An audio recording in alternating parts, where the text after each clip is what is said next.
అందరికీ hi, welcome to my YouTube channel ఏవి cooking world. ఈరోజైతే నేను పల్లీల పాలతో ఈ మసాలా టీని అయితే పెట్టాను. చాలా అంటే చాలా టేస్టీగా ఉంటుంది, అలాగే చేసుకోవడం కూడా చాలా సింపుల్గా ఉంటుంది. ఏ మసాలాలు వేస్ట్ చేశాను అనేది ముందు చూపిస్తాను, వీడియోని అయితే స్కిప్ చేయకండి. ఇంకా లాస్ట్ 2 వీక్స్ నుంచి ఈ పల్లీల పాలతో చేసిన రెసిపీసే వస్తున్నాయి. ఇంక ఇదైతే లాస్ట్ వీడియో, ఇంకే వీడియో కూడా పెట్టను పల్లీల పాలతో చేసినది. సో చూసారు కదా, మార్నింగ్ అయితే నేను పల్లీల నుంచి పాలు తీసాను. మార్నింగ్ అలా నార్మల్ టీ అయితే పెట్టాను. సో ఈవినింగ్ ఈ మసాలా టీ చేసుకోవడం కోసం అయితే ఈ పాలని సైడ్కు పెట్టేసుకున్నాను. సో ఇన్ని పాలను అయితే సైడ్కు పెట్టేసుకున్నాను. ఇప్పుడు మనం టీ చేసుకుందాం.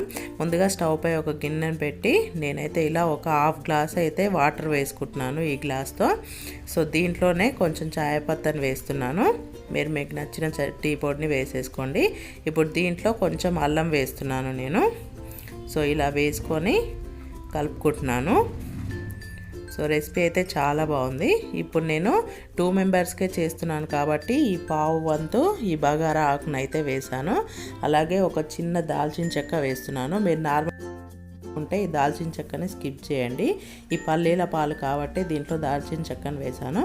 అలాగే చిన్న శొంఠి ముక్కను అయితే వేస్తున్నాను. అదే డ్రై జింజర్ ఉంటుంది కదా, దాన్ని అయితే వేస్తున్నాను. అలాగే ఒకే ఒక లవంగం వేస్తున్నాను. నేను ఇద్దరికే చేస్తున్నాను కాబట్టి ఈ క్వాంటిటీతో వేస్తున్నాను. మీరు ఇంకెక్కువ చేసుకుంటే ఈ క్వాంటిటీలు అనేవి పెంచుకోవచ్చు. 2 లవంగాలు వేసుకొని కొంచెం పెద్ద సైజు శొంఠిని వేసుకోవచ్చు. సో ఇప్పుడు ఇలా మరగనివ్వాలి. బాగా మరిగిన తర్వాత ఏ గ్లాస్తో అయితే నేను వాటర్ని సగం తీసుకున్నానో అదే గ్లాస్తో ఫుల్గా పాలను అయితే వేసేసుకుంటున్నాను. హాఫ్ గ్లాస్ వాటర్కి ఫుల్ గ్లాస్ పాలను అయితే వేసుకున్నాను. వేసుకొని దీంట్లోనే కొన్ని తులసి ఆకులు అయితే వేస్తున్నాను. చాలా బాగుంటుంది ఇలా వేసుకుంటే. వేసుకొని దీంట్లోనే కొంచెం సోంపు అయితే వేస్తున్నాను. సో ఇలా వేసేసుకోవాలి. చాలా అంటే చాలా బాగుంటుంది ఫ్లేవర్ అయితే. ఇప్పుడు దీంట్లోనే ఒక 3 ఇలాచీలను దంచి వేస్తున్నాను. దీంతోపాటు ఒక 5 మిరియాలను వేస్తున్నాను. మీకు ఈ వింటర్లో సర్ది కనుక అయితే ఈ మిరియాలని కొంచెం క్వాంటిటీ పెంచి దంచి పొడిని వేసుకోండి. దెబ్బకు మీకు జలుబు అనేది అయితే తగ్గిపోతుంది. సో ఇలా అయితే చేసుకొని తాగండి. ఈ వింటర్లో మీకు ఎలాంటి ప్రాబ్లమ్స్ రాకుండా ఉంటాయి. ఇప్పుడు దీంట్లోనే టేస్ట్కి సరిపడా షుగర్ కూడా వేసేస్తున్నాను. మీరు మీ టేస్ట్కి తగ్గట్టుగా వేసేసుకోండి. ఇలా వేసేసుకొని బాగా మరగనివ్వాలి ఈ టీని. ఎంత బాగా మరిగితే అంత టేస్టీగా ఉంటుంది. అలాగే ఈ మసాలా టీని అయితే అసలు మర్చిపోరు. మీరు ఒక్కసారి చేసుకొని తాగారంటే చెప్పిన విధంగా చేసేసుకోండి.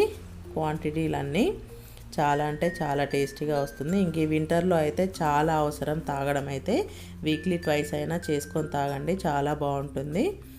జలుబు లాంటిది దగ్గు లాంటివి ఏవి రాకుండా ఉంటుంది. ఇంక ఈ టీ అయితే చాలా బాగా మరిగిపోయింది. ఇంకా నేనైతే స్టవ్ ఆఫ్ చేసేస్తున్నాను. స్టవ్ ఆఫ్ చేసేసుకొని వేడివేడిగా ఏదైనా స్నాక్స్తో పాటు ఈ వింటర్లో ఎంజాయ్ చేయండి. ఈవినింగ్ టైంలో చాలా బాగుంటుంది. అలాగే హెల్దీ కూడా. పాలంటే ఇష్టం లేని వాళ్ళు ఇలా ఈ పాలతో ఇలా చేసుకొని తాగండి, మీకు ఖచ్చితంగా నచ్చుతుంది. టీ ఇష్టపడిన వాళ్ళు కూడా తాగేస్తారు, అంత బాగుంటుంది. లాస్ట్కి ఇలా దీంట్లో అయితే 2 తులసి ఆకులను వేసి నేనైతే తాగేస్తున్నాను. ఇంక ఈ వీడియో కనుక మీకు నచ్చినట్టయితే ఈ వీడియోకి లైక్ చేసి నా ఛానల్ని సబ్స్క్రైబ్ చేసుకోండి. Thanks for